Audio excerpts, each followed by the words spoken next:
that is religion. Religion can be very strong in, standing in the way for you to do such a thing. So people who are deceiving themselves, thinking that they can engage in any free sort of emotional act in terms of the body, the human body is concerned, you have to really think again. It depends on what circumstance that you find yourself in. There are so many of the of religion in so many levels, whichever way it is. But in general, religion is religion. It has got moral standards for you to follow through. Maybe the only difference one that will come will be the karma, which is in the Hinduism or the Buddhist area. They probably will have a slight flexibility when it comes to the approach of such topics like active sex and all that. But in any and most of the religions, like we know of Christianity, Islam, and the rest, you really will have that. Especially Christianity, you will have that limitations. I raised it because I've just come across a few comments on the people who did research on this topic, and they were sort of suggesting that the person who did the research suggests that people who have drifted away from religion, he found them to be more sexually active, than those who are into religion. And if they end up leaving religion, they become very, very sexually active. And I agreed with that idea, but there were others who were disagreeing that no, it's the other way around. Somehow they being in religion, they are more active in sex, and they were giving themselves away because there are so many hypocritical thing in the Christian, or there's it in religion today, hypocrites who know very well that they are having their good life out there. They are not following the rules and regulations in there. And so when they talk, they go out there looking like religious people, whichever way they present themselves, and they have been overtaken by the idea of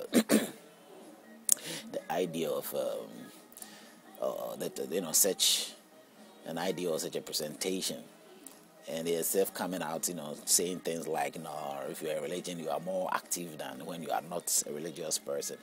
They're just forgetting that by doing that, it was giving them away, because they are not looking at the text in their speech whatsoever. And it's very, very, it's very sad that people don't really think that far sometimes. But at the end of the day, it's not because I have problem with them not being practicing religious people. No, I have no problem with that. I'm not a practicing religious person myself. But at the end of the day, you see, if something isn't what it is, it's very worrying. I know there's a big issue about religion. There's a big issue about culture. It's a big issue about its implementation, its practicing, aspect of it. And that's what all these videos is about, to open up to that.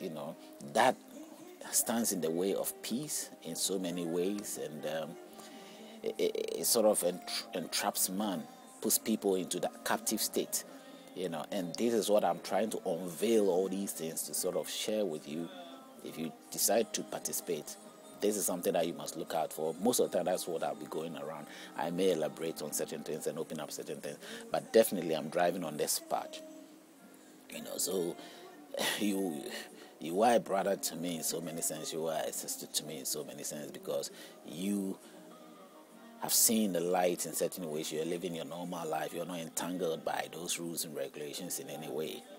But you still have the sense of, let's say, being very, very self-controlled in so many ways when it comes to it. Because if you don't have that self-control attitude or self-strength, the ability to maneuver your life in certain ways, then you can easily get drowned. So it is very important to look into the right direction when it comes to that. those who are into seriously practicing religion, they have these issues. They will have these problems because the guilt will be there, because it's a very much assured that it's not easy to perform or go through religion in a smooth way and think that you can have it in an easy way without any difficulties. Those norms that have been set there is not an easy task. It's not an easy task. And we must also know that in some of the religions, most of it, especially in Christianity, you don't attain righteousness through those moral grounds that you probably want to, what we say, works. Trying to achieve some works to gain righteousness or to gain some level of height in recognition in terms of your religion. You don't achieve it through that means. In fact, in the book itself, it reveals many times that those men that we look up to, or we sort of lift up to, like Abraham and the rest, they didn't attain it to righteousness. Their righteousness is mentioned in a different sense. They lead a normal life.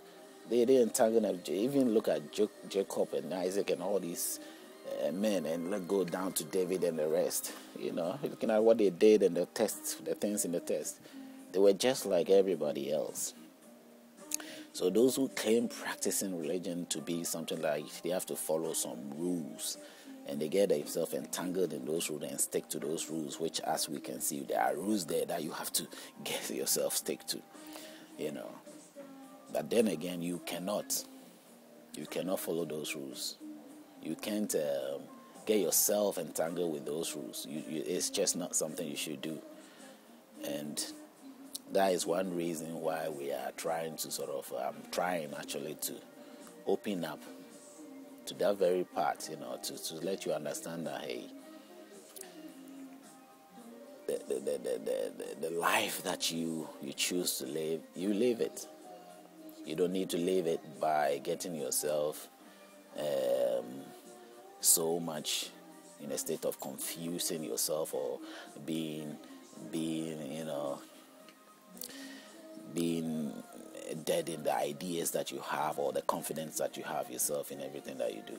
And every day of your life, or my life, I have realized that I have to pursue life in the freeness of mind. And I see that's what people already do, but they mix up the good ideas they've got with every day being attracted to the unachieving, whatever, the unsuccessful practice that we are supposed to think of. The unsuccessful practice is the religious practice, which is not very much successful. Anybody who wants to go through that religion and wants to go through the practice haven't got much of a chance to make it anywhere. They only harm themselves.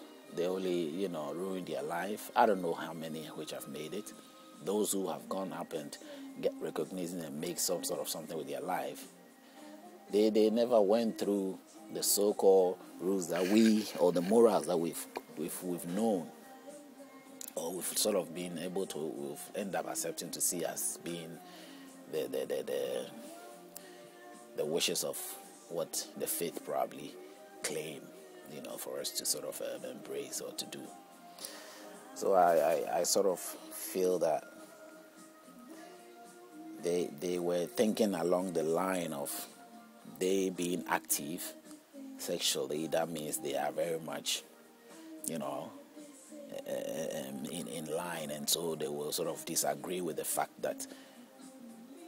or let's say the survey, the results of that survey. But I don't think they were necessarily thinking on the fact that the survey is basing its approach on the fact that religion has got norms, and those norms, if you follow through, guilt will eat you up, and you will never be so active in your life, your sexual life, to be very specific. And I agree with that. And from what I've explained, I'm sure you will sort of get a gist of what I'm trying to, explain here. And they are completely thinking the opposite, and they're not right.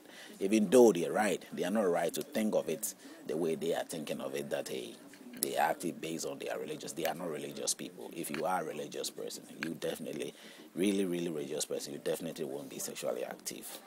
So we have to know that.